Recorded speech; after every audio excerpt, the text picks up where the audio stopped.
Sasa unaniachaje? Na kuachaje? Yaani unamaanisha nini?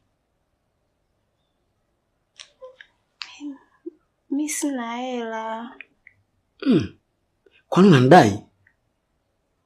Kuna pesa yote unanidai? Labda unikumbushe, wenda unanidai afu nimesahau nijiminyimine namna ya kuweza kukulipa. Mimi ninavyojua mimi tumeshamalizana. Mbona sikuelewi? Taratibu, utanielewa. Unakumbuka siku ya kwanza nimekupa shilingi ngapi? 20,000. Kumbuka vizuri, sio 20,000. 25,000. Sio 25,000. Ni 26,000. We kaka. Usiniambie ile pale 1,000 kwangu nimeiangusha. Hivi unadhani nani anaweza kadondosha hela kwa usawa huu? Pesa ilivyokuwa ngumu. Ile 1,000 ilikuwa ni ya kwangu. Maanake nilikupa ikawa kama mtego. Sawa? Ulivyoingia kwenye 18 nikakutoanga 10,000. Hapa na hapa tena ukaomba 10,000 nikakupa 10,000 tena. Ikawa 20,000.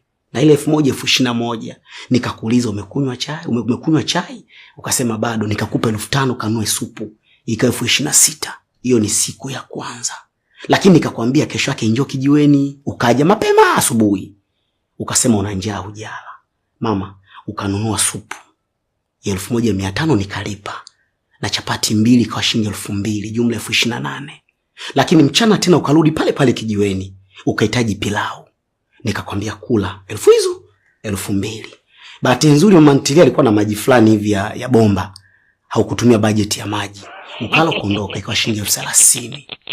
Sijui unanielewa vizuri. Lakini leo sasa katika swala la kupumzika kwenye mambo yetu, nikakushauri kwa sababu nilikuwa nakuonea huruma. Twende kwenye guest za shilingi 5,500. Kwa sababu hela yako nilikuwa naangalia kabisa itatumika sana. Ila wewe ukataka vitu vya matawi ya juu, sijui guest za high class, sijui vitanda vizuri, shuka nzuri, tumekuja. Shilingi 15,000. Jumlisha 30,000 inakuwa shilingi 45,000. Nilikwambia kabisa, pale kwenu kuna guest karibu ni kwa mguu tu chapu. Ila tulipokuja huku budget ya piki